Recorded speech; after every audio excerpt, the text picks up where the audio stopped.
안녕하십니까. 이어서 경남 소식입니다.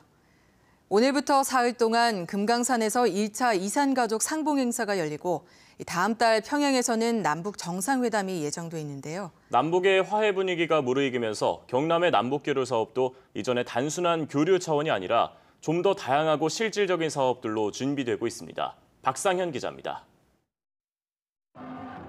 남북 노동자들이 승부를 겨뤘던 통일 축구대회. 북한 아이들이 공부할 학교를 짓는 데 필요한 자재 지원. 북한에서 키운 딸기 모종을 가져와 남한에서 수확하는 통일 딸기 사업. 하루빨리 진짜 자유로 왕래하는 그날이 빨리 왔으면 좋겠습니다.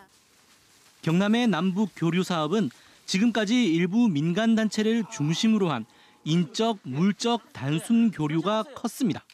그러나 남북, 북미 정상회담 이후 준비되는 남북 교류는 단순 왕래를 넘어 서로 실질적인 이익을 보자는 수준으로 확대되고 있습니다. 특히 경제계에 관심이 높습니다. 개성공단 진출 기업이 경남에는 2곳에 불과했지만 이제는 포럼과 세미나를 열면서 경제협력 본격화를 준비합니다. 건설 중장비 그리고 발전, 에너지 이런 부분에 또 이렇게 많은 강점을 가지고 있는 부분이거든요. 그래서 북한의 SOC 사업이나 이런 부분에 우리가 적극 참여할 수 있고. 경상남도도 8년 만에 남북 교류 협력 사업 지원을 재개하고 폐지됐던 남북 교류 사업 기금도 100억 원 규모로 다시 조성합니다. 또 경제 협력이 남북 교류의 중심이 될 것으로 보고 경협추진위원회 구성 등 후속 조치에도 들어갈 예정입니다. 남북 협력 및 교류 희망 기업, 단체 컨설팅 등 경협 실무 지원을 할 남북경제협력지원센터를 설치할 예정입니다. 창원시나 거제시 등 시군 차원에서도 교류 추진이나 담당 부서를 설치하는 등 남북 교류의 성격과 범위가 더욱 넓어지고 깊어지고 있습니다. KBS 뉴스 박상현입니다. 멸종 위기종 쇠제비 갈매기는 이 부산 낙동강 하구를 찾는 대표적인 여름 철새인데 지금은 모습을 거의 감췄습니다. 9년 전만 해도 7,000마리가 넘게 하구의 모래섬을 찾았다고 하는데 지금은 자취를 감춘 이유가 뭘지 장성길 기자가 취재했습니다. 유유히 흘러온 강물이 바다와 만나는 곳 낙동강 하구 습지입니다. 35만 제곱미터 규모의 도요등에는 여름철새 쇠제비 갈매기가 해마다 수천 마리씩 둥지를 틀었습니다. 하지만 현재 이곳을 찾는 쇠제비 갈매기는 불과 200여 마리, 번식도 하지 않습니다. 원인은 무엇일까? 쇠제비 갈매기가 서식지로 좋아하는 부드러운 모래톱이 온통 초지로 바뀌었기 때문. 초지에는 족제비와 고양이 등 천적들도 많습니다. 실제 인공위성 사진을 관찰해보니 지난 2010년까지 모래밖에 없던 도요등 쇠제비 갈매기 서식지가 2011년부터 초지로 바뀌기 시작했습니다. 쇠제비 갈매기 개체수가 급감하는 시기와 정확히 일치합니다. 그렇다면 초지가 는 이유는 뭘까? 전문가들은 4대강 사업 이후 낙동강 하구에 쌓이는 모래가 줄었다고 분석합니다. 줄어든 양으로 도요등이 유지되다 보니까 어떤 지역은 표고차가 낮아지고 또 어떤 지역은 표고차가 높아지는 그런 지형 변화를 많이 가지고 온 것 같습니다. 그래서 쇠제비 갈매기가 번식할 수 있는 곳은 점점 줄어드는. 먹이도 영향을 끼쳤습니다. 멸치와 숭어치어 등 쇠제비 갈매기들이 먹는 어종도 줄면서 이탈을 가속화했습니다. 한 개체의 급격한 감소는 생태계의 이상 현상을 초래할 수밖에 없습니다. 먹이 사슬이 되었다는 것과 또한 이들의 환경에 문제가 있기 때문에 다른 새들도 주의를 하게 됩니다. 더 나아가 사람들에게도 이러한 환경적인 문제가 일어날 수 있다는 것을. 부산시는 앞으로 5억 원의 예산을 투입해 인위적인 요소를 최대한 배제하는 선에서 쇠제비 갈매기 서식지 복원을 하겠다고 밝혔습니다. KBS 뉴스 장성길입니다. 한일 어업협정이 양국의 입장차를 좁히지 못하고 기대와 달리 또 무산되자 어민들의 고통이 가중되고 있습니다. 지역 수산업계는 더는 정부를 믿지 못하겠다며 민간끼리의 협상 등 돌파구 찾기에 나섰습니다. 보도에 황현규 기자입니다. 고등어가 크기별로 상자에 담겨 있습니다. 이렇게 경매에 내놓는 고등어를 주로 잡는 우리 대형 선망의 주요 어장은 일본 배타적 경제 수역. 하지만 3년째 고기를 잡으러 들어가지도 못하고 있습니다. 2016년 6월 이후 한일 어업협정 협상이 지연된 탓입니다. 올 들어 정부가 일본 측과 6차례 협의를 진행했지만 결국 협상이 또 불발됐습니다. 일본 배타적 경제 수역에서 갈치를 잡는 우리나라 어선의 감척 규모를 놓고 양국이 입장차를 좁히지 못했기 때문입니다. 불똥은 당장 지역 수산업계로 튀고 있습니다. 전체 어획량의 20%를 수확하는 어장을 2년 이상 비워야 했던 대형 선망업체들은 어획 손실 규모만 400억 원이 넘어 더는 고등어 어장을 놓칠 수 없다며 독자적인 협상도 검토하고 있습니다. 지금 다른 업종의 피해가 워낙 크기 때문에 이러한 부분들을 충분히 이해를 하셔서 저희들도 일본 민간업과 협의를 통해서 먼저 입어가 될 수 있도록 좀 요청을 할 계획으로 되어 있습니다. 이에 대해 해양수산부 관계자는 양국의 좋은 문제는 법적 효력이 있는 정부 간의 협정만으로 가능하다며 일본 측에 협상을 재개하자고 촉구 서한을 보냈다고 밝혔습니다. 대형 선망업계는 수온 변화에 따라 제주도 인근의 국내 어장마저 일본으로 옮겨질 수 있다며 정부가 특단의 대책을 내놓을 것을 요구했습니다. KBS 뉴스 황현규입니다. 다음은 경상남도와 자매결연을 맺고 있는 일본 야마구치현의 NH방송국에서 보내온 뉴스입니다. 오늘은 일본의 전통 음식인 우메보시 말리기 작업이 한창이라는 소식 등을 이하롬 아나운서가 전해드립니다. 학문의 신을 모시는 호후시의 호우텐만구에서 수확한 외실을 소금에 절인 뒤 여름 햇살에 말리고 있습니다. 매화나무 천여 그루가 있는 호우텐만구에서는 해마다 경내에서 수확한 매실을 사용해 우메보시를 만들고 있습니다. 参拝者の方が美味しくいただけるように丁寧に作業させていただいております。食べられた方が美味しいと、幸せになってほしいと思います。 햇살에 말리기 작업은 일주일 정도 계속되며 완성된 우메보시는 1년 내내 텐만구를 찾는 사람들에게 제공됩니다. 일본 전통 의상인 유카타와 진베를 입은 고등학생들이 요양원을 찾았습니다. 간호학을 공부하고 있는 학생들은 학교 수업에서 직접 만든 의상을 입고 요양원 환자들과 즐거운 시간을 보냅니다. 高校生の元気を地域に発信できたらいいなって思いました。利用者さんの笑顔とかすごいやってていいなって思いました。 학생들은 할아버지, 할머니들이 옛 추억에 잠길 수 있도록 콩주머니나 구슬놀이도 함께 즐겼습니다. 우베항에서 5km 떨어진 바다에서 해저를 깊이 파 대형 선박이 통과하도록 준설 공사가 진행되고 있습니다.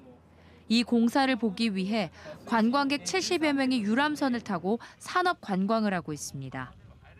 우베시의 이 같은 산업 관광은 오는 11월 말까지 진행되며 모두 27개 코스가 준비돼 있습니다. KBS 뉴스 이하롬입니다.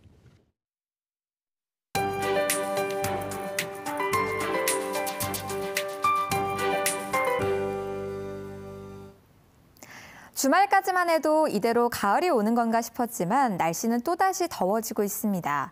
경남 지역은 오늘 오전 11시를 기해 폭염특보가 다시 내려지겠는데요. 특히나 일부 내륙은 폭염경보 수준으로 낮 기온이 35도 안팎까지 오르겠습니다.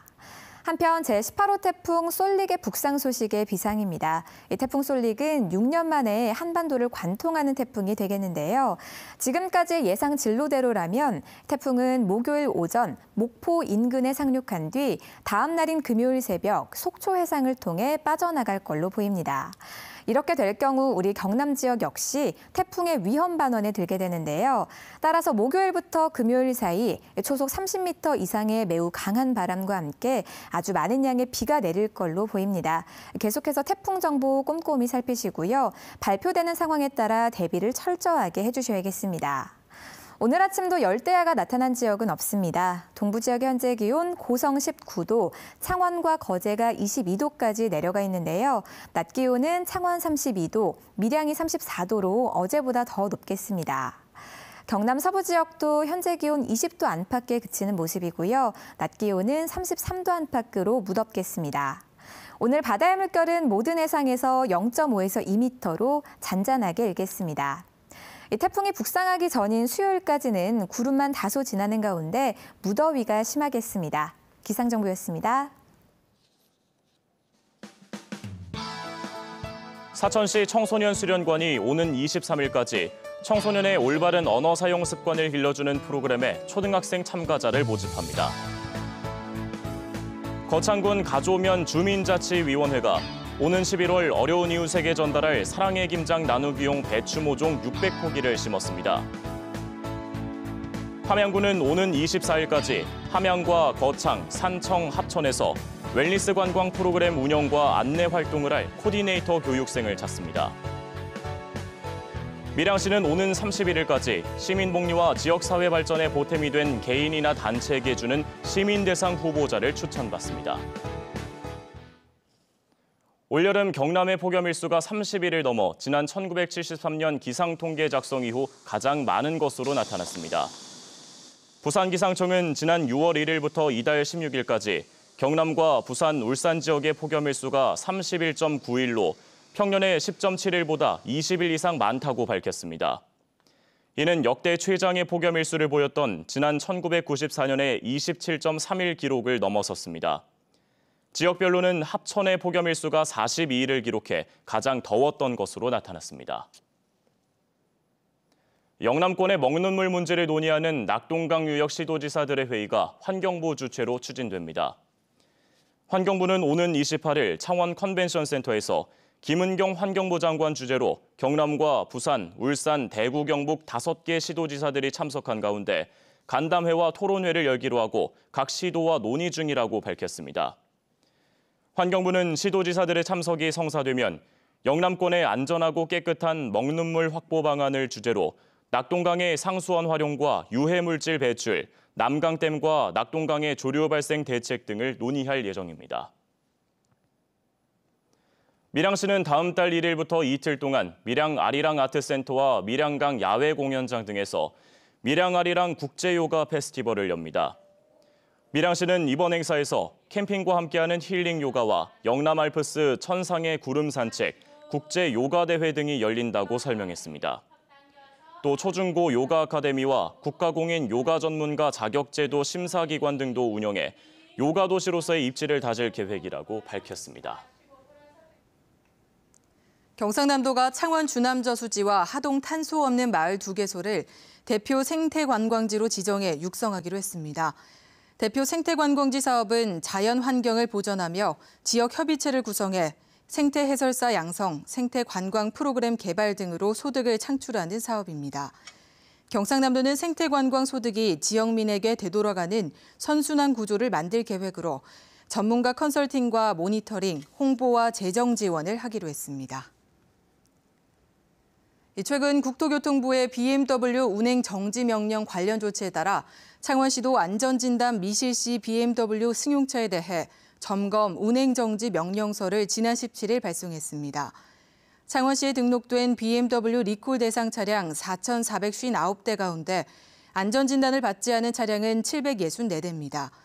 운행정지 명령서는 소유주에게 도달하면 즉시 효력이 발생하고 안전진단을 받기 위한 목적 외에는 차량의 운행이 금지됩니다. 인구 유입이 적거나 소득이 낮은 전국의 낙후된 시군 지역을 대상으로 정부가 지역 맞춤 사업을 지원하는 가운데 경남에서는 밀양과 하동, 산청, 합천이 선정됐습니다. 국토교통부는 밀양에서는 아리랑 고갯길 복원 사업을 지원하고 산청과 합천은 황매산 탐방길 조성, 하동은 방치돼 있던 진교 근린공원을 다시 조성하도록 지원한다고 밝혔습니다. 이번 사업은 성장 촉진 지역으로 선정된 전국 18개 지역을 대상으로 진행되며 사업별로 최대 30억 원이 지원됩니다. 경남교육청이 다음 달 1일자로 교장, 교감급 등 교육공무원 471명에 대한 인사를 했습니다. 이번 인사는 유치원과 초중고 교장, 장학관, 지역교육장 10명 등 교장급이 230명이며 교감과 장학사 등은 147명입니다. 이번 인사에서는 공모 절차를 통해 박 교육감의 비서실장을 지낸 사립중학교 교장을 학생 인권조례 제정 등 현안이 집중된 부서의 과장으로 발탁했습니다. 박 교육감은 이번 인사는 유능한 인재를 적재적소에 배치하는 것이 목표였다고 배경을 설명했습니다. 뉴스를 마칩니다. 시청해주신 여러분 고맙습니다.